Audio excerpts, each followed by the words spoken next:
the 1958 World Championship of Professional Football, featuring the New York Giants and the Baltimore Colts, with Chris Schenkel. The New York Giants, bruised and battered and held together by adhesive tape, won 8 of their last 9 games to earn their 10th Eastern Conference crown.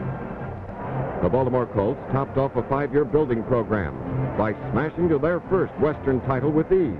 As usual, Don Heinrich starts at quarterback for New York. Heinrich fumbles. Gino Marchetti recovers on the Giant 45.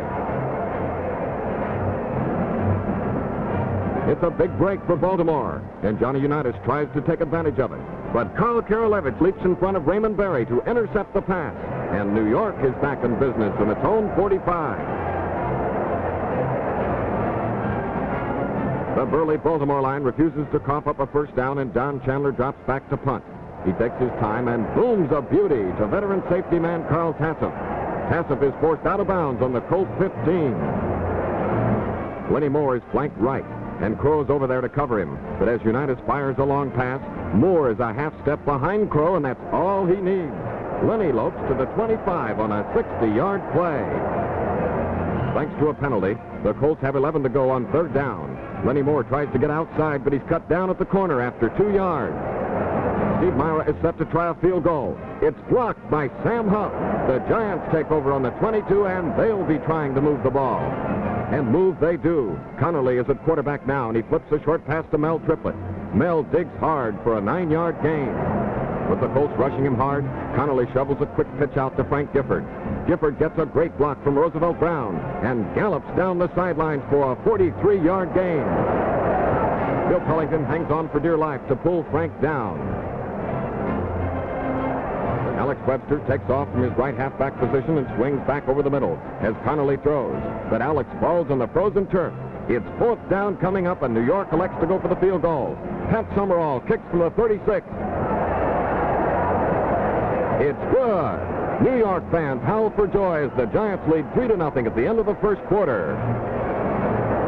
The Giants have the ball as the second period opens. Connolly lobs the flare pass to Gifford. Gene Lipscomb and Don Shinnick slam him down, and Frank fumbles. Ray Krause recovers for the Colts on the New York 20 for another big Baltimore break. The confident Colts are only 10 yards away. Lenny Moore comes wide to the left and keeps his feet on an 8-yard dash to the New York 2-yard line. When Baltimore is this close, there's only one thing to do. Amici puts down his head and bangs over for the touchdown. 15,000 Colts fans rock the stadium as their heroes take the lead. Steve Myra's conversion makes it a 7-3 game. The Giants just can't get going, and Don Chandler gets off one of his towering punts. Jackie Simpson is under it, but he fumbles the ball. In the scramble for the ball, Buzz Guy takes over for New York on the Baltimore 10. But they're in for a rude jolt. Gifford loses the handle on a pitch out, and alert Don Joyce recovers to give Baltimore a new lease on life. Johnny Unitas is doing a fine job of play calling. He flips the screen pass to Alan Amici, and the big fullback barrels to the 29 for a first down. The Colts make it look easy as they crunch upfield. Lenny Moore cuts back over the middle and drives to another first down on the Baltimore 39. The Colts go back to their aerial game with Unitas backpedaling and firing to Raymond Berry. Berry latches on but was out of bounds. The Colts don't like the call, but the official's word is law. Johnny's been saving this little maneuver. As the overeager Giants come rushing in, Unitas ducks away with L.G. Dupre clearing the road. It's a 16-yard gain and the first down on the Giant 30. Baltimore draws a 5-yard penalty, and the Colts will have to come up with another big one. With Moore faking down the right side, Unitas suddenly whirls and hits Ray Berry in the left sideline for 13 yards. 3rd and 1. It's time for power, and that means Amici. The Baltimore bulldozer battles inside left end for the first down with room to spare as he makes it to the 15. Both blockers build a fence around Unitas as he cocks his arm. Berry is loose in the end zone. Touchdown, Baltimore. Myra kicks the conversion to give the Colts a comfortable 14-3 lead at halftime. The 64,185 packed into Yankee Stadium saw a violent, tense first half, with every man on the field hitting as hard as he knew how on every play. They know by now they are witnessing a genuine football classic. and even sights such as this can't curb their impatience for the second half to get underway. At the start of the third quarter, the Colts lead 14-3 and are confident they can keep the momentum. Here they move from a giant punt. Unitas has his usual fine protection as he throws a long one. Jim Mutchler makes a sensational catch between two defenders and falls to the giant 27. It's a crucial play in this drive. Unitas whips the ball as hard as he can, and Barry makes a great grab in front of Carl Karalevich for a first down on the 15. The Giants have done a good job of covering Lenny Moore, but there's nothing they can do to stop him from catching this slant pass, and Moore squirms all the way to the New York 3. It's goal to go and 4 downs to do it. Alan Amici hammers so hard at the left side that two Giant players are stunned, but he's still a yard short. 2nd and 1. Unitas keeps and crashes into the crowd like a rush hour commuter, but the Giants slam the door and the Colts are still a yard away. 3rd and 1. Amici is usually infallible in this situation, but the mighty New York defensive unit rises up to stop him for no gain. 4th and 1. The Colts won't settle for a field goal. It's a quick pitch out to Amici. Cliff Livingston streaks in to cut him down for a 4-yard loss, and the Giants hold. It's 3rd and 2 now, but Connerly gambles and goes for the long play. Kyle Rote, usually a short receiver, is way upfield to take the ball and break away from his defenders.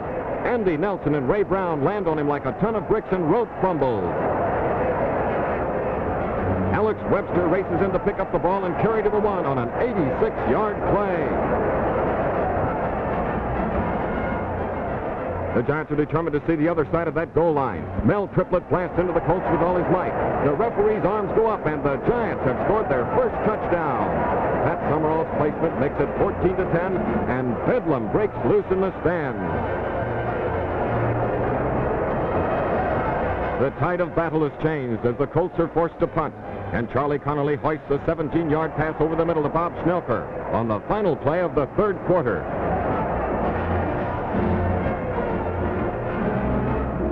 Connerly has found a flaw in the Baltimore pass defense, and he exploits it again on the first play of the final period. Bob Schnelker is in the clear, and all Andy Nelson can do is hold him to a 46-yard gain.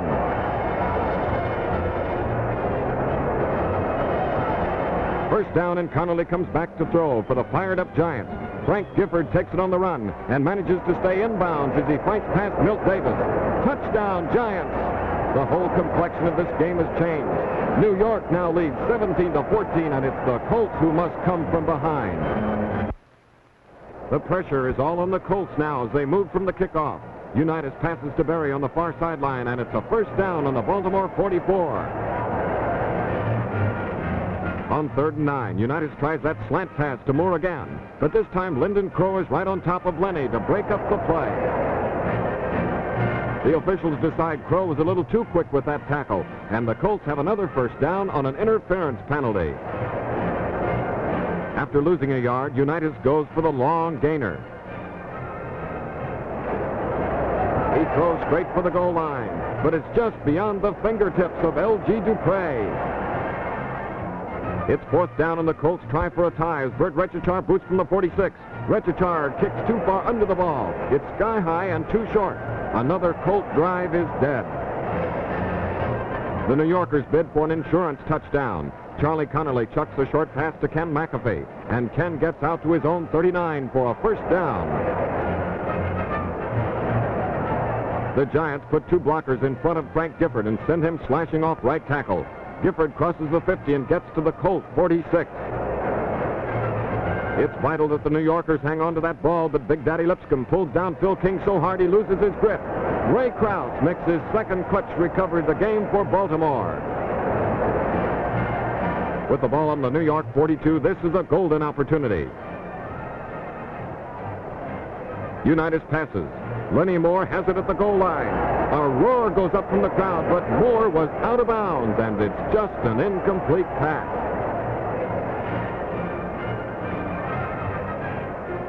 On 3rd down, Unitas takes aim on his most dependable receiver. Raymond Berry gets loose for the catch and is belted out of bounds on the Giant 31. Just when it looks as if the Colts are on their way, the roof caves in. Andy Robustelli bursts into collar Unitas for a huge loss. Unitas has to eat the ball again, and there's nothing left to do but punt. Ray Brown gets it away. Jim Patton takes it on the 5 and rockets to the 19. With the seconds ticking away, the Giants only need to control the ball for a couple of minutes. Alex Webster takes a pass for a first down. 3rd down and 4 to go. The give is to Gifford again, and he hits the same hole, but he's a little less than a yard short. Now Coach Jim Lee Howell must decide whether to punt or go for the first down. The Giants feel they can hold the Colts if they are deep in their own territory, and Chandler's been punting beautifully all day. It's another good one, and Carl Tassif has to call for a fair catch on his own 14. It's now or never for Baltimore. Unitas fades and sends a skyscraper upfield. But it's too long for Jim Mutchler to catch up with. On 2nd down, Unitas calls on L.G. Dupre as he fires into the flat, but L.G.'s dive is too late. 3rd down and 10 to go, and the Colts catch fire in the clutch. Unitas passes out to Lenny Moore. It's too short, but Moore makes a great catch on his knees for the first down. Unitas will be throwing on every play, and the Giants know it. But Johnny's deadly accuracy pays off. Berry makes the catch and claws his way to midfield with a minute left to play. Colt fans take hope, but 50 yards is a long way to go. Unitas fakes once and fires to Berry. Berry doesn't miss, and he carries to the Giant 35. The Colts must make every play count. Unitas scampers back and looks for Berry. Ray has it on the far side of the field. He battles all the way to the 13 with just 7 seconds left in the game. The Colts don't even huddle. Steve Myra rushes onto the field. The ball is snapped. Myra kicks. It's good! Baltimore ties it up with only 4 or 5 seconds to spare. There's no time for the Giants to retaliate, and this heart-stopping struggle goes into a sudden death overtime period, the first in the history of championship play. Let's watch that history-making field goal as our ground camera saw it from behind the goalpost. No doubt about it, it's one of the really big moments in football. Now, after 3.5 minutes of rest, the teams will toss for the right to receive and play until one of them scores. The first team to score by any method will be the 1958 world champion.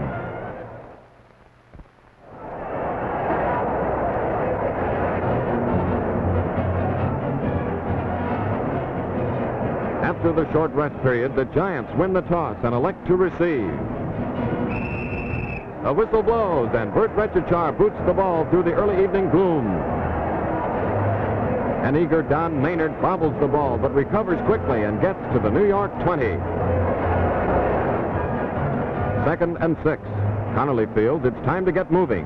He triggers a toss intended for Bob Schnelker, but Big Bob can't hold it. 3rd and 6. Connolly tries to outfox the Colts as he rolls out as if to pass, keeps the ball and bolts up the sideline. You can see the linesman's stick on the far side. Connolly is just a yard short. Rather than risk giving the Colts the ball within field goal range, the Giants send Chandler back to punt. Carl Tassif refuses to play it safe with a fair catch and tries to return the ball, but he's nailed almost in his tracks. Colts coach Weed Eubank is praying his offensive unit hasn't cooled off.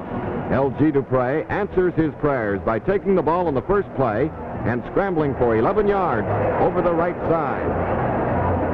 Johnny Unitas is the coolest customer the game of football has ever seen. He steps back and tries for the distance. Lenny Moore is there, but so is Lyndon Crow for a sensational save. The Colts are calling on their whole bag of tricks. With 2 men flanked wide, Unitas flips a swing pass to Amici, and Allen just makes the 8 yards needed for a first down. But the Giants stage an uprising as mighty Mo Modulewski charges in to ride Unitas down for an 8-yard loss to the Colt 36. Now the Giant rooters take hope, but Unitas and company are not to be stopped. Unitas refuses to let go of the ball until he sees Berry break loose. Then he's right on target as Baltimore moves all the way to the Giant 43. Unitas comes up with an inspired call. It's a trap, and it provides a huge hole for Alan Amici. The horse gallops through and thunders for 23 yards to the New York 20. The Colts are within easy field goal range. The Giants expect the Colts to stay on the ground, but Unitas pops a quick pass to Raymond Berry. It's first down and goal to go on the New York 8-yard line. The Giant defenders get set for a goal line stand. The ball goes to Amici, and he spins for 1 yard to the 7.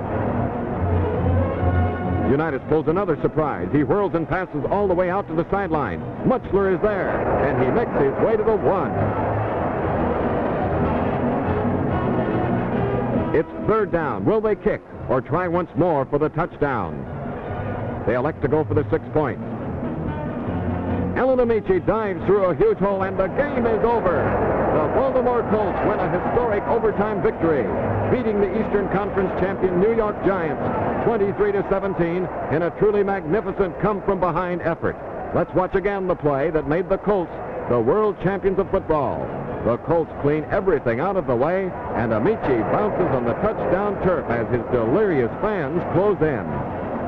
This was a pitched battle every inch of the way between two real championship teams, and it was not until the final seconds that either was able to establish clear superiority.